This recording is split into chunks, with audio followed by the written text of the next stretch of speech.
Ada Nyama Bali ditodong senjata api gara-gara masalah komisi Nyama Nusa Penida. Datang ke sini untuk mencari perlindungan dan mencari keadilan serta meminta agar kasusnya bisa diatensi sehingga tidak ada penzoliman dan atensi dari pihak-pihak terkait. Karena yang dilawan adalah orang yang mempunyai jabatan, mempunyai kekuasaan, mempunyai harta, dan orang yang hebat. Inilah orang-orangnya dia.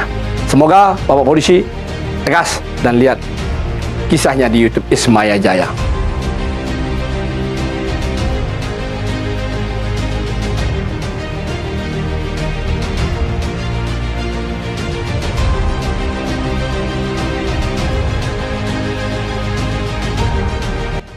Om Swastiastu. Om Swastiastu. Yang kedatangan tamu dari Nusa Penida. Kebetulan disampaikan baru kemarin ya sama Bapak Dharma Yasa, ini adalah Sekretaris Yayasan Sekretaris Bali yang memang peduli kepada nyama-nyama Nusa. Saat itu juga ada nyama Nusa masalah tanah yang ke sini ya dibawa sama Pak Dharma Yasa. Dan sekarang ini kemarin ya Pak Kokoming ini saya manggilnya Kokoming, Pak Dharma Yasa. Kemarin malam diinfo ada waktu. Kebetulan hari ini saya ada waktu karena dengar teleponnya ada nyama Nusa diancam pakai pistol ditodok. Wih, kaget juga. Oh ini apa namanya? Kok sampai bawa pistol itu ngancam Nyama Bali Pendidi. Nah, ketika sudah datang juga hadir tim hukum Pak Nyoman Agung Sariawan. Swastiastu beli nanti Pak Sira beli orang yang Ketut Sugiarto. Ketut Sugiarto, Ketut Sugiarto nanti dampingi oleh tim hukum sudah saya siapkan untuk hadir juga. Beli yang katanya didatengin diancam pakai pistol ya. Pistol api beli. Info dari kepolisian Polsek Nusa Penida itu pistol rakitan. Pistol rakitan. Pistol rakitan. Dan pelurunya peluru tajam ya, peluru tajam. Untuk pelurunya katanya berbahaya itu ya. Yang itu jadi senjata api. Nah ini begitu Nusa di mana beli tinggal? Yang Dusun Baludan, Desa Klumpu. Dusun Baldan, Desa Kelumpu. Gimana ceritanya beli bawa menghadap ke sana untuk ceritakan dia? Gimana ceritanya? Ceritakan di situ. Kronologis awalnya berawal dari jual beli tanah. Dari jual beli tanah itu saya yang memberikan lokasi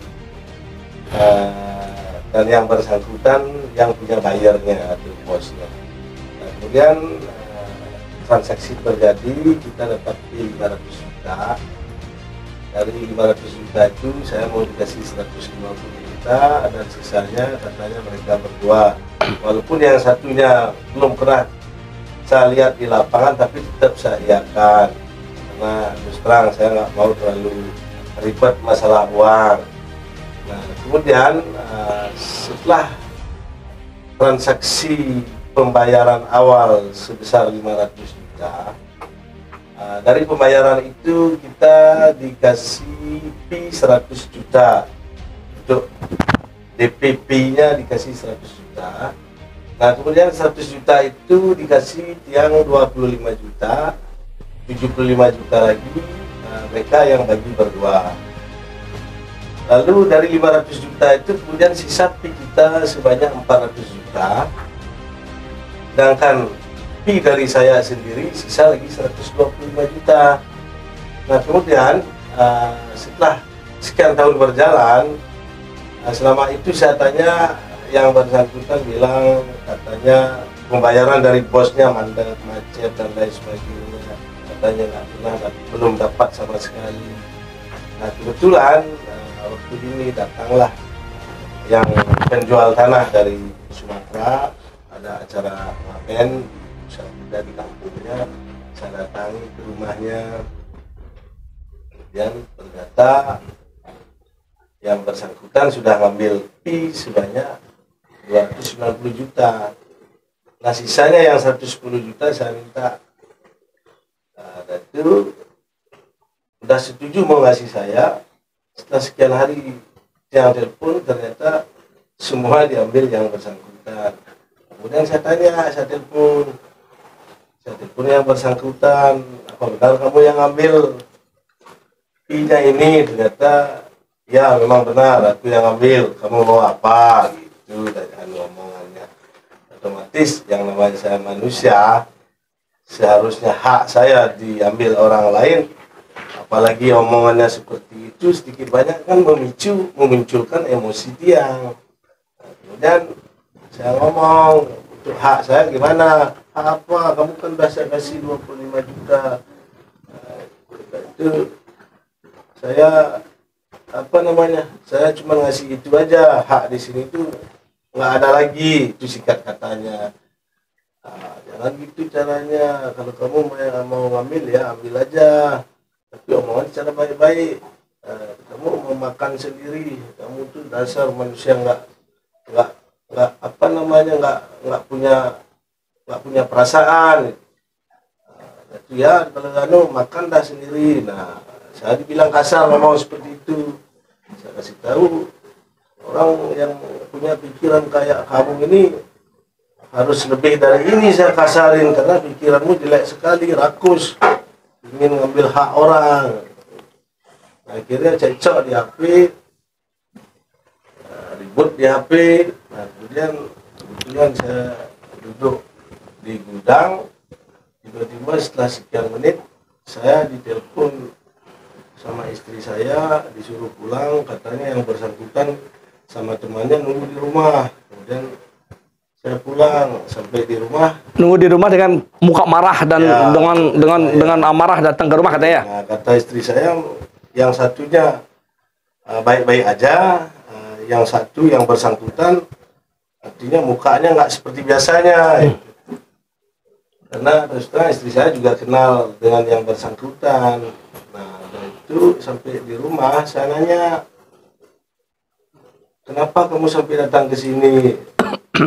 Itu dia marah-marah karena rasa ketakutan yang ada di diri saya terkait masalah keselamatan, keamanan dan kenyamanan saya dan keluarga saya terutama. Apalagi dia tuh udah sampai berani datang ke rumah saya sama teman gitu. Akhirnya saya masuk ke dalam mengambil sesuatu. Setelah itu mengambil sesuatu, dihalangi saya sama istri sama anak saya. Begitu juga temannya itu ikut merelai saya di dalam kamar. Setelah sekian menit berlalu, tiba-tiba yang bersangkutan dari depan kamar saya itu yang berjarak kurang lebih dari 7 meteran lah, mengarahkan senjata api ke saya. Itu akhirnya saya semakin emosi, semakin marah. Ngomong saya, kenapa kamu datang ke rumah saya sampai bawa senjata api lagi? Kamu kira saya takut? Gitu dia. Nah, itu setelah sekian menit keluarlah temannya. Ajak dia pergi. Oh ya, pergi. Ya. Jadi ini beliau merasa terancam, jiwa dan raga keluarga terancam karena yang dia bawa adalah senjata api dan dia masuk ke pekarangan rumah. Ini beli siapa? Beli Ketut, siapa namanya lengkapnya beli? Yang Ketut Sugiarto. Beli Ketut Sugiarto ini datang karena Sidiarta, Sugiarta. Beli Ketut Sugiarta datang di atas referensi Pak Dharma Yasa, terus meminta juga pendampingan hukum. Minta pendampingan hukum. Saya cerna dari tadi kasusnya sebelum kita mulai membuat video ini, apa yang bisa saya bantu, karena dia mengatakan saya takut karena ini di backup oleh orang besar di Indonesia, mempunyai power, mempunyai massa, dan kayaknya ada kekuatan besar yang akan mengintimidasi atau melakukan apa, sehingga dia datang ke sini. Saya sebagai Nyama Hindu Bali yang merasa peduli kepada Nyama Bali, ini rasanya saya harus suarakan. Saya harus sampaikan, saya harus dengar, ucapkan agar tidak menjadi masalah kepada Nyama kita. Nah, karena merasa peduli kepada Nyama Bali, ini saya harus videokan. Kebetulan Nyama ini juga dekat sama Nyama keris, dan kita peduli untuk menjaga tanah Bali, menjaga Nyama Bali. Yang saya sangat sayangkan adalah yang melakukanlah Nyama Bali Pedidi, Nyama Hindu Bali, gara-gara Ulian pipis serakah. Ketika akhirnya serakah, ya Sunggara sekarang sudah ditangkap ya dia. Sudah ditangkap dan sudah benar membawa senjata api. Ya, senjata sudah ditangkap. Terima kasih Bapak Kapolda, sudah tegas. Begitupun Bapak Kapolres Kelungkung dan Pak Kapolsek Pak Kapolsek khususnya Nusa Penida yang berani untuk menyampaikan permasalahan ini sampai ditindaklanjuti dan segera tertangkap pelakunya. Harapan saya tidak ada intervensi, karena untuk menjaga keselamatan keluarganya juga tidak ada tekanan dari siapapun, nanti baik di jaksa maupun hakim, sesuai dengan aturan hukum. Undang-undang darurat dengan senjata api itu harus ditertibkan. Kenapa? Kalau ini tidak diberikan efek jerah, takutnya besok akan ada lagi saudara Hindu Bali kita yang membawa senjata api. Dia merasa hukumannya ringan. Hukuman tidak berat kok, berani bawa senjata api. Akan banyak orang-orang yang tanda kutip mempunyai jiwa temperamen, tidak punya izin, akan membawa senjata api seenaknya. Karena kemarin melihat kejadian, oh ini bawa senjata api, dihukum ringan. Hukumannya ringan, tidak akan membuat efek jerah. Nah untuk itu, tim hukum saya, jadi Ketua PBH Kris Bali, kebetulan juga kita minta untuk hadir, sudah ada koordinasi, yang pas juga hadir saat ini, bertanya tanggapannya Beli Nyoman, Om Swastiastu. Saya selaku Ketua PBH Kris Bali bukan senang dalam hal ini diberikan kesempatan oleh Pak Ketut Sugiarto atas kuasa yang saya terima untuk mendampingi beliau dan menindaklanjuti, karena kasus ini tidak boleh didiamkan. Kasus ini harus tetap diantisipasi, harus tetap kita kontrol secara bersama-sama, harus tetap kita pantau betul-betul. Dan saya ucapkan terima kasih juga kepada pihak kepolisian dalam hal ini, baik kepolisian di Polsek di Penige dan Polres Kelungkung yang telah dengan cepat dan sigap melakukan penahanan, dan hari ini informasi yang saya dengar sudah melakukan penangkapan dan penahanan. Nah, itu kedepannya mari kita bekerja sama. Saya selaku kuasa hukum daripada Pak Ketut Sugiarto akan terus nanti menindaklanjuti, dan saya akan datang nanti ke Polres Kelungkung sejauh mana perkembangan ini, kapan terjadi perintangan, kapan akan dilakukan sidang. Hanya itu aja, saya selaku kuasa hukum dari PBH Kris Bali dengan ditemani oleh beberapa tim, kita bukan sendiri, kita kurang lebih ada sekitar 7 orang yang karena kami kuasa terkait dengan melakukan pendampingan, karena beliaunya merasa butuh pendampingan hukum karena beliaunya tidak mengerti hukum. Kita kebetulan di PBH Kris Bali dengan konsep ayah untuk mendampingi Pak Ketut Sugiarto terkait dengan pelaporan sesuai dengan LPP nomor 10 6 tahun 2003 di Polsek Penige Polres Kelungkung. Kita berjalan untuk itu, kita tetap akan bergerak karena apa, negara kita ini adalah negara hukum. Hukum wajib ditegakkan tanpa memandang bulu kepada siapapun.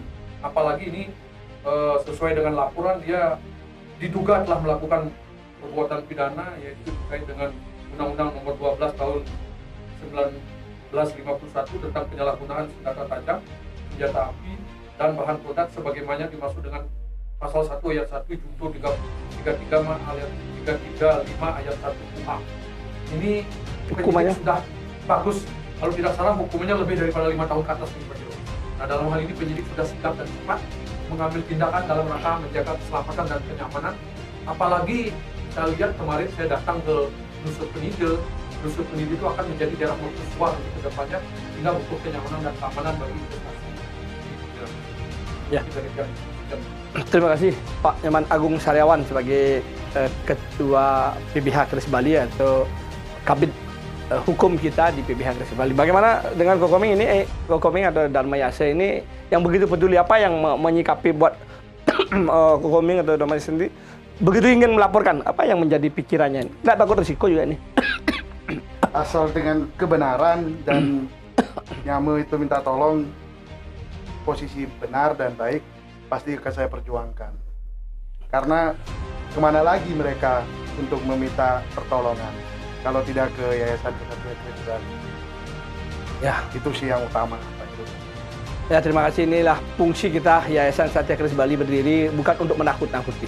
Sebisa kami untuk menyama di tanah Bali, dan sebisa kami untuk menjaga juga tanah Bali, menjaga keluarga-keluarga kami di tanah Bali.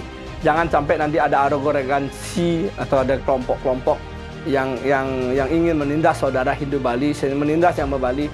Ya, kita dari Yayasan Kesatria Kris Bali dengan tim hukum, dengan segala kekuatan kita pasti ikut menjaga, bersinergi dengan aparat kepolisian maupun TNI untuk menjaga tanah Bali. Sehingga ke depan tanah Bali ini menjadi tanah yang surgawi, tanah yang betul-betul nyaman untuk bersaudara, bukan membuat kita saling gesekan antara Nyama Bali. Harapan saya, mari kita mengerti rasa menyama di tanah Bali. Salam Kesatria Kris Bali. Om Santi Santi Santi Om.